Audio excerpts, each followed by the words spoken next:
তোমরা আগে এই ভিডিওটা দেখো, তারপর আমি কিছু বলছি।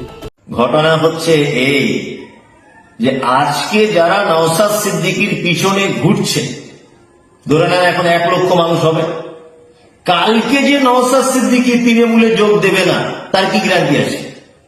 কালকে যে নওশাদ সিদ্দিকী কংগ্রেসে যোগ দেবে না তার কি গ্যারান্টি আছে?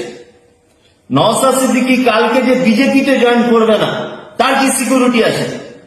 নওশাদ সিদ্দিকীকে যদি এখন বড় একটা পদ দিয়ে দেওয়া হয়, কংগ্রেস থেকে হোক, তৃণমূল থেকে হোক, বিজেপি থেকে হোক, উনি যদি সেই পদের লোভে চলে যান, তাহলে এতদিন পর্যন্ত যে গরিব, নিরীহ, অসহায়, গ্রাম্য খেটে খাওয়া মানুষগুলো ওনার পিছনে ঘুরেছেন, তাদের অবস্থাটা কি হবে? আপনারা বলুন, তাদের অবস্থা কি হবে? তারা কি করবে? নওশাদ সিদ্দিকী যে কালকে আমাদের ছেড়ে চলে যাবে না, তার সিকিউরিটি কি আছে? কালকে তো চলে যেতে পারে।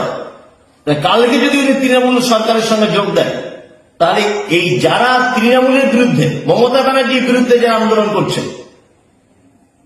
তাদের অবস্থা কি হবে? তারা তো সব খেটে খাওয়া মানুষ। উনি তো ভিআইপি গাড়ি নিয়ে, জেট ক্যাটাগরি সিকিউরিটি নিয়ে, কেন্দ্রের ফোর্স নিয়ে ঘুরবেন।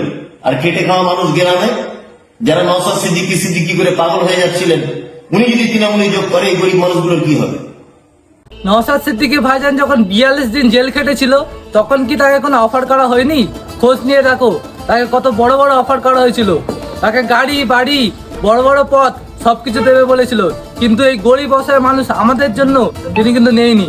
তিনি একটা ভালো সমাজ গড়বে বলেই এই আইএসএফটা খুলেছে। তৃণমূল এবং আরো অন্য দলে যাবে না, এর কি গ্যারান্টি আছে? সেই 42 দিন যখন জেল কেটেছিল, বহু বড় বড় অফার এসেছিল, তাহলে গেলে তখনই চলে যেত। রাস্তাঘাটে এত মার খাচ্ছে, পুলিশের হাতে মার খাচ্ছে, এত বদনাম হচ্ছে, এত গালাগালি খাচ্ছে, কেন? আমাদের জন্যই। এখন কি আলেম ওলামা বলতেও লজ্জা লাগে তোমাকে আলেম। পেটে হয়তো শিক্ষা নেই, কিন্তু সেই ওয়াচ করতে নেমে পড়েছো। তুমি হয়তো জানো না ভাইজানকে কত কত অফার দিয়েছে।